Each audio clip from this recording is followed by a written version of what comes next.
In Europe, the police have the right to know who you're on the phone with and when. Storing the personal phone and email data of European Union citizens has been the law for the past 5 years. Officials say the move was necessary to investigate serious crimes. This practice was spearheaded by the so-called Data Retention Directive of the European Commission. In a newly released report assessing the effectiveness of storing personal data, the Commission insists that it's useful. In Hungary and Poland in 2009 and 2010, fraudsters would telephone elderly people pretending to be a relation in need of money. In some of these cases, these elderly people were robbed of thousands of euros.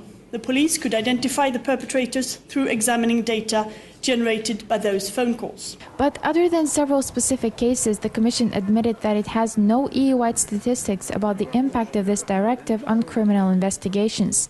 Many data protection analysts contest the usefulness of the legislation. In the Commission's document, they don't attempt to show the value of the data that's retained under the directive, the extra data. They just refer to data in general. So the Commission is so unsure of its own data that it doesn't even try to prove the need for the additional data being retained in the directive.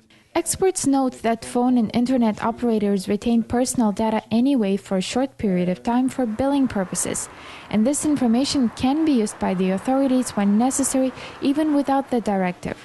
So analysts argue that there is no need to store personal details for up to 2 years, like the directive requires, because although law enforcement has no access to the content of the communication, this still amounts to privacy invasion. When data has been retained on all European citizens on all of their electronic communications for no good purpose, the only rational thing to do is to get rid of the directive. But that's not what the EU plans to do.